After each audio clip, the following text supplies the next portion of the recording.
Assalamualaikum warahmatullahi wabarakatuh. Selamat pagi semuanya. Selamat pagi. Hari ini kita mulai ketemu lagi ya setelah beberapa hari kita udah liburan nih.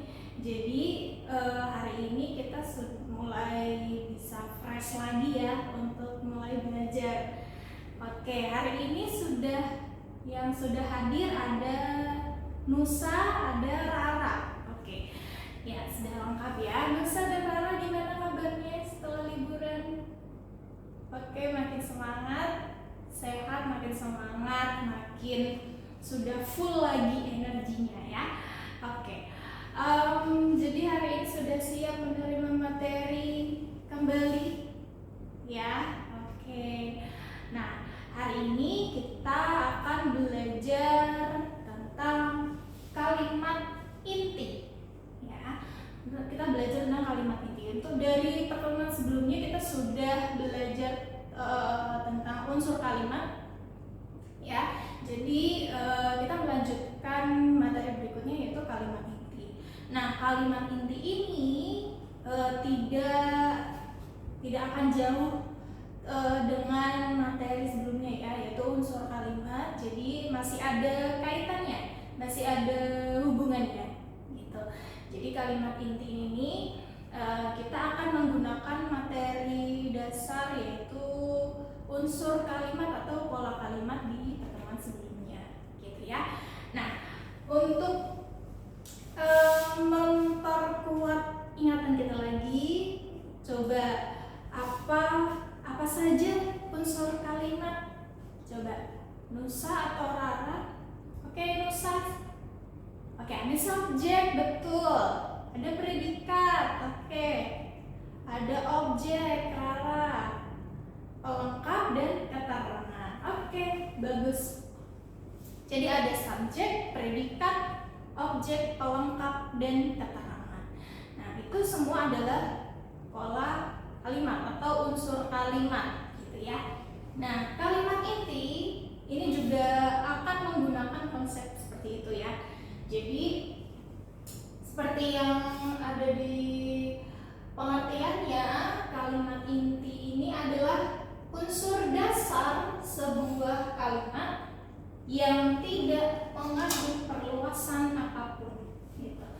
Jadi dari unsur dasar yang tidak mengandung perluasan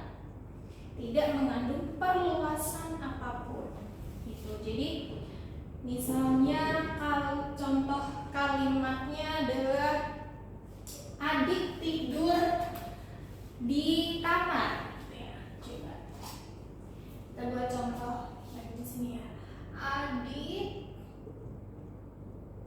tidur di kamar gitu. Jadi kita lihat dulu nih unsur dasarnya apa saja atau unsur kalimatnya apa saja gitu ya. Di sini ada adik, ini subjek, betul. Tidurnya apa? Predikat, betul. Di kamar, keterangan. Betul ya. Jadi yang jawab ada Rara. Kita kasih start check dulu untuk Rara.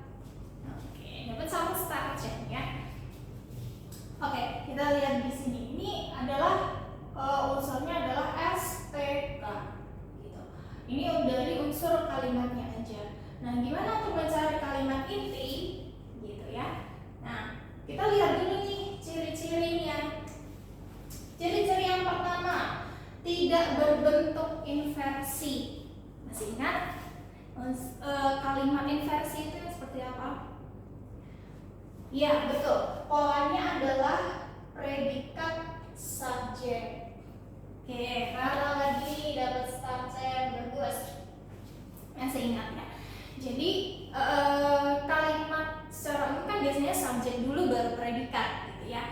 Tapi kalau kalimat inversi, berbentuk inversi itu predikatnya dulu baru subjek. Nah, tetapi untuk kalimat inti ini tidak berbentuk predikat subjek gitu. Jadi kalau misalnya ada kalimat yang bentuknya predikat subjek, kemudian kita diminta untuk mencari kalimat intinya apa, jadi harus dibalik dulu gitu, harus dibalik dulu, jadi subjek predikat gitu ya.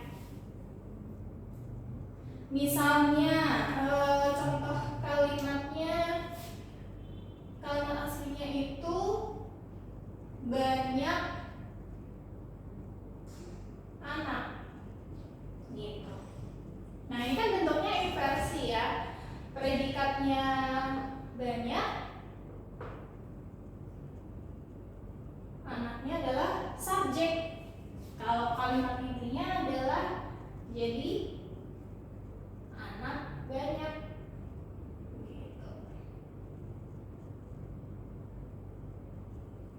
gitu ya, jadi harus dibalik. Itu ciri yang pertama. Kemudian ciri yang kedua, tidak mengandung negasi. Negasi atau yang berupa penentangan gitu ya. Negasi ini contohnya ada tidak dan bukan. Jadi tidak, kalimat inti itu tidak menggunakan tidak ataupun bukan gitu. Jadi misalnya kalimat aslinya adalah Suneo tidak kaya misalnya ya. Nah di sini kan ada tidak, berarti negasi tidak ini tidak perlu diikutkan ke kalimat inti gitu. Jadinya gimana? Suneo kaya gitu. Oke gitu ya. Itu ciri yang kedua, tidak mengandung negasi, itu kalimat inti. Kemudian yang ketiga, ciri yang ketiga itu tidak mengandung perluasan frasa. Tidak mengandung perluasan frasa. Contoh,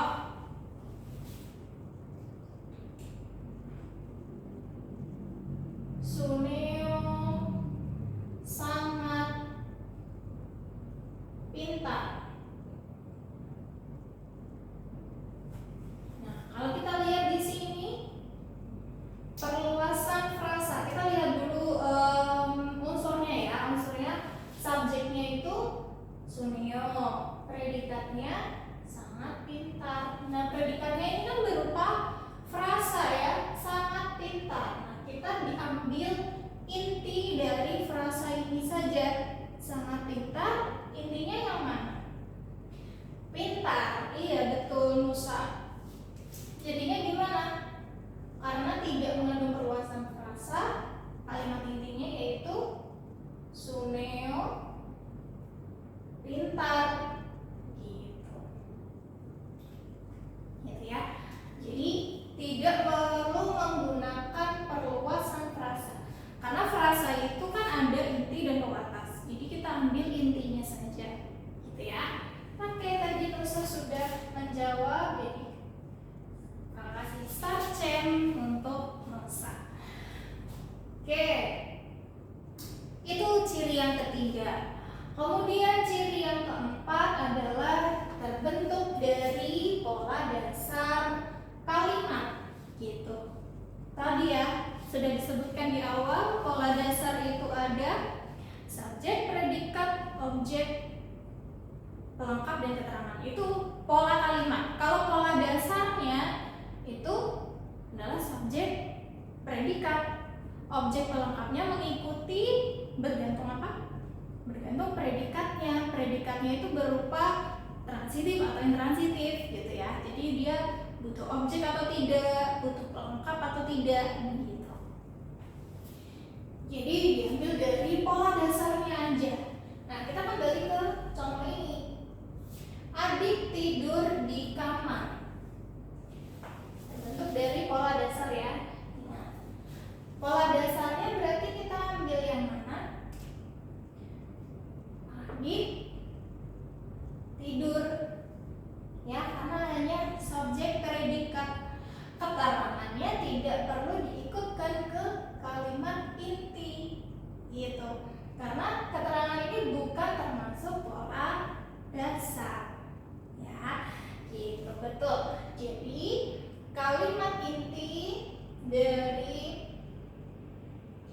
dari kalimat ini adalah Adik tidur. Itu aja. Oke?